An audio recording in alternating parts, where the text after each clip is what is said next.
This week, January 5th through the 11th, we're looking at the Sun in gate 54 and the Earth in gate 53.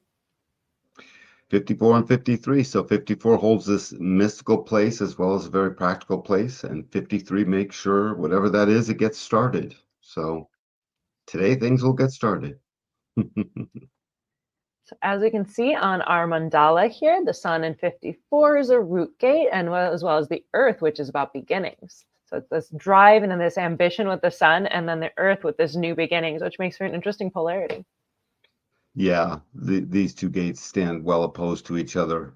They literally go together hand in glove to start the thing that the ambition basically is pointing at an awareness of.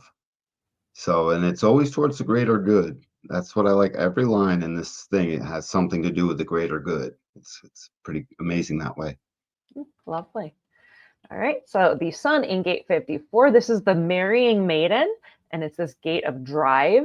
This is interaction in its mundane social context, but also one's mystical and cosmic relationships. It's a root gate, and it's part of tribal circuitry, so tribal think support, and it's part of the ego circuit specifically. Gate 54 links up with gate 32, which is continuity, and the 54-32 make up the channel of transformation. Gate 54 provides fuel and ambition to transform the tribe's material direction and standing among other tribes. This is energy for our mundane ambitions as well as our highest spiritual aspirations hidden within them. It's this inner drive to rise up, providing the impetus for transformation to those around you. Yeah, so it's a design of being driven. It's an easy keynote for people to sort of hear. People that have this gate don't always know they're driven because that drivenness feels a little enslavey, you know what I mean? Because very often it's hijacked, right? It's not driven doing exactly what's right for them, then it feels a little not the same. But when it is the right thing for the person, they can tell they can't stop, and the people around will be like, "Oh my God, this person sort of can't stop. They're driven to do this thing." And 54 is always trying to rise up the ladder, and it's got this very mystical process along with a mundane one. Like it says, interaction in its mundane social context. Hi, I'm driven. I have to interact with you. It's this deep recognition that interaction with the other is key. And the first part of this 54 evolution, this week coming up that you'll experience it, is secretive. And then the second part of it is a little more less secretive. All of it is out in the world, trying to be driven, rising yourself up in some form of hierarchy, even the most natural ones, and feeling 53's basic drive to get that started. So these things go together so well. So this would be a time to really sense, obviously, what is it you feel driven towards? And this is part of our New Year's, contemplation series anyway. So That's bam. great. Beautiful. Perfect. All right, next up we have gate 53. This is development and the gate of beginnings. Gate 53 is about the development as a structured progression that is both steadfast and enduring. It's also a root gate, but this time it's part of collective circuitry, so collective think sharing, and it's part of the sensing circuit specifically. Gate 53 links up with gate 42, which is the gate of increase, and the 53-42 make up the channel of maturation. Gate 53 is the pressure to begin cyclical processes of maturation, the sequence of development from conception to completion. It's the fuel needed to begin something new. And its role is providing the impetus to get the cycle moving. And it does. So as a format energy, it guarantees that whoever has this cross going on, this would be the cross of what? Penetration, I believe. Mhm. And so anyone who's got this cross going on in their incarnation, or babies being born at this point in time, with that 53 guaranteeing that everything else in the body graph is colored by it, is influenced by it. So the influence that generates outwardly, when I say generates, just moves itself outward in an energetic way, that guarantees 54 has the power and the impetus to start. And that both steadfast and enduring is just as potentially enslaving as 29's abysmal saying yes. Steadfast and enduring, and actually they're both in the same circuitry, aren't they? Now that they're both in the same circuitry. So that's interesting. Steadfast and enduring it is not a choice, is the thing. It's once it hits the person, it pulls them in. We have to make sure what you feel ambitious towards this week and the things that you saw met your, because you not everyone will have these gates, right? So we're looking back over the week. What's it going to mean? And as you run into this, it's not allow yourself to have the types of ambitions that start up things you don't want. So be very wary of that. But besides that, just be excited that whatever the ambition is, let it start to pour out, because this has a deep desire, a steadfast and enduring need to start something. Love it. Perfect. So next up, we have the Incarnation Crosses. First up, we have the right angle cross of penetration. It says people on the path from rags to riches who are recognized by those higher up the ladder, aligning with higher and even mystical forces. Then we'll move into the juxtaposition cross of ambition. It says influential but conservative agents of transformation driven by the fear of failure and the need to complete their commitments who are never satisfied. And finally, we have the left angle cross of cycles. These are ambitious people with the energy to foment transformative change for the good of individuals and nations and themselves through their dedication to the continuity that comes from fully completing each cycle. And this whole thing speaks to what I had mentioned earlier about 54 itself, is all of this is as it relates to being a little bit secretive in amongst yourself. Sort of the secret agent is here.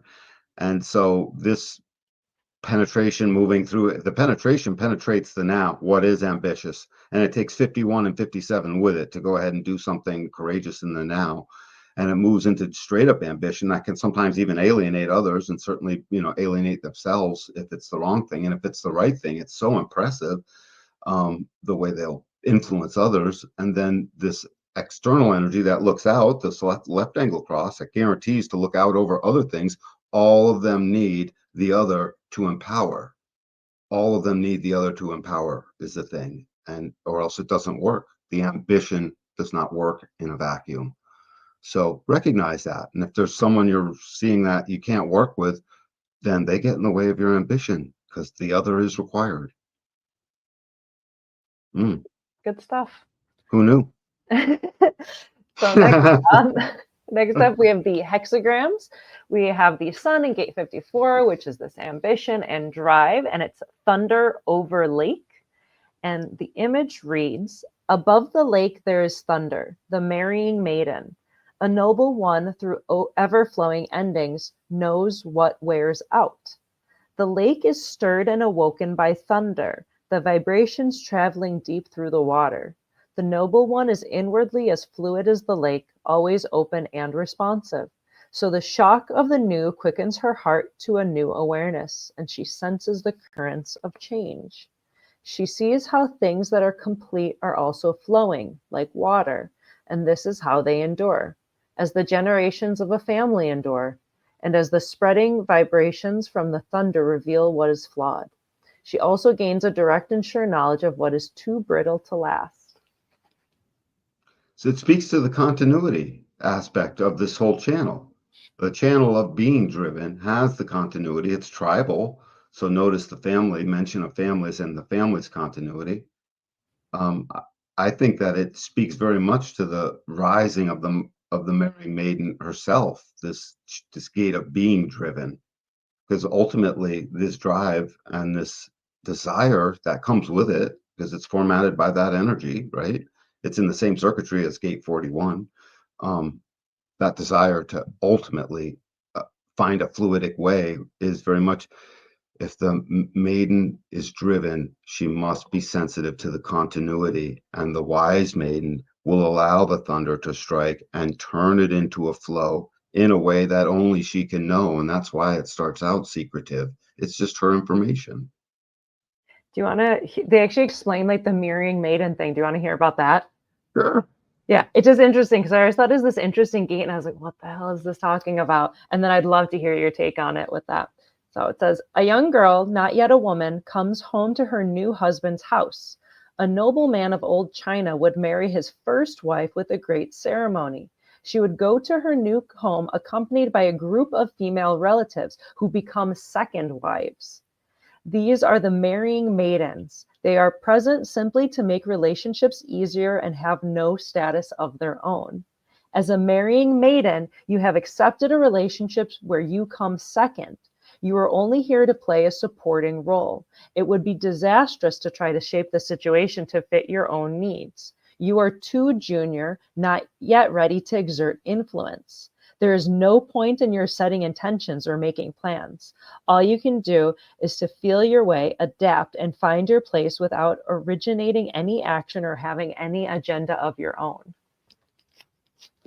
God, it really just so speaks to this whole process of being secret. No wonder it has to be secretive, because it's not like the ambitions aren't there unless they're dead. I mean, how do you turn off the ambition in the living nine-centered being? You don't. Um, I love that. She can't stay there for very long. The 54 can't stay there for very long, nor should they, I would say. So next up, we have the Earth in 53, which is the energy of beginnings.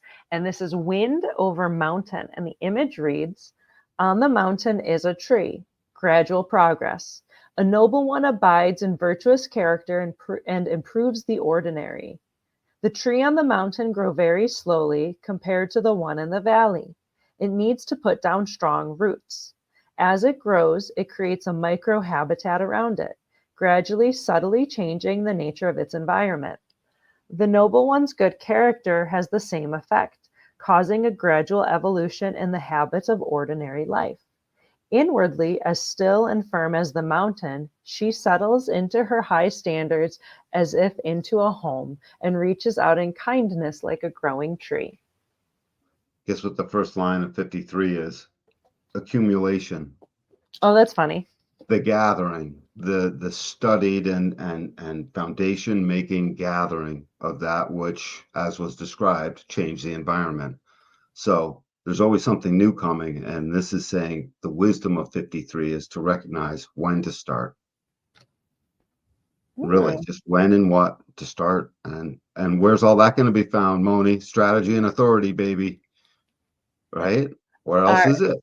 I mean, that's what it always goes back to, right? That's the whole point Mm-hmm. of it. So tying it together for the week, what do we have to tell our audience to maybe help them play with this energy? Start something new. And if you don't start something new, look at the thing that was last year's contemplation worth of what seems to feel like it's now worth being driven for this year.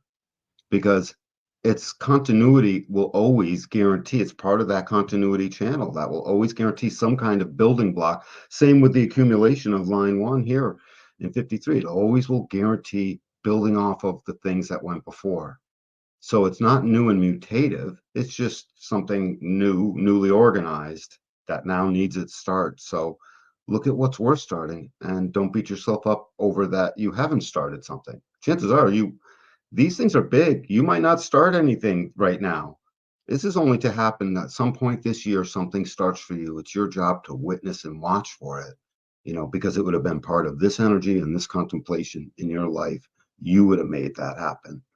Allow it. Surrender to win, right? That's nice. I like that. That's a very poetic way of expressing it. Thank you, Yeah, Moni. you're welcome.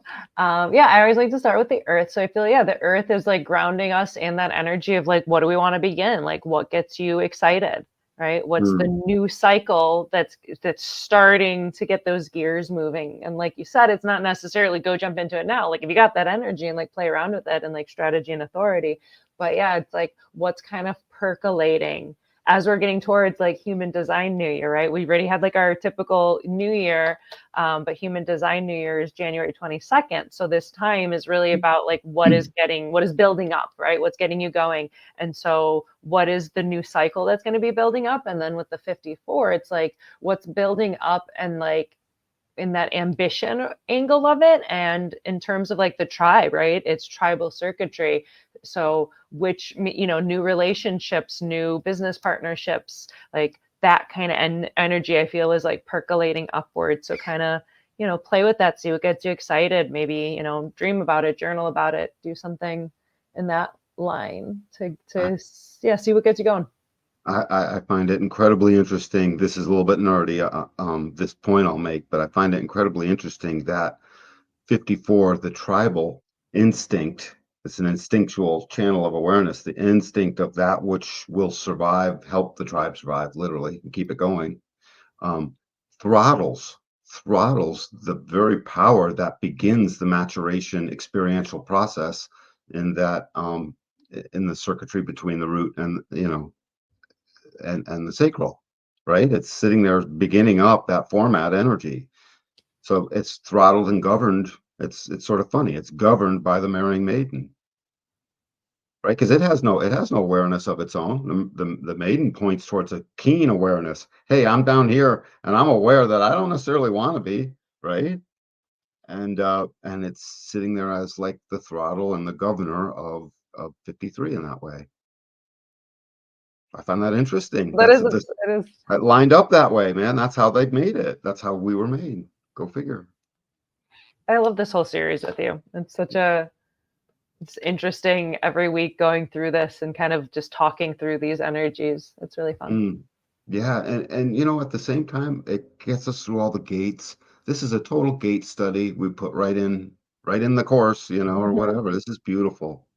I love it. Well, perfect. So thank you for another good transit this week, Danny. And thank you to all our viewers who are watching. Thank you for liking and subscribing and sharing. And you're posting comments and asking questions. We always love it. So please interact with us as you feel called. And let's see what's going to happen next week.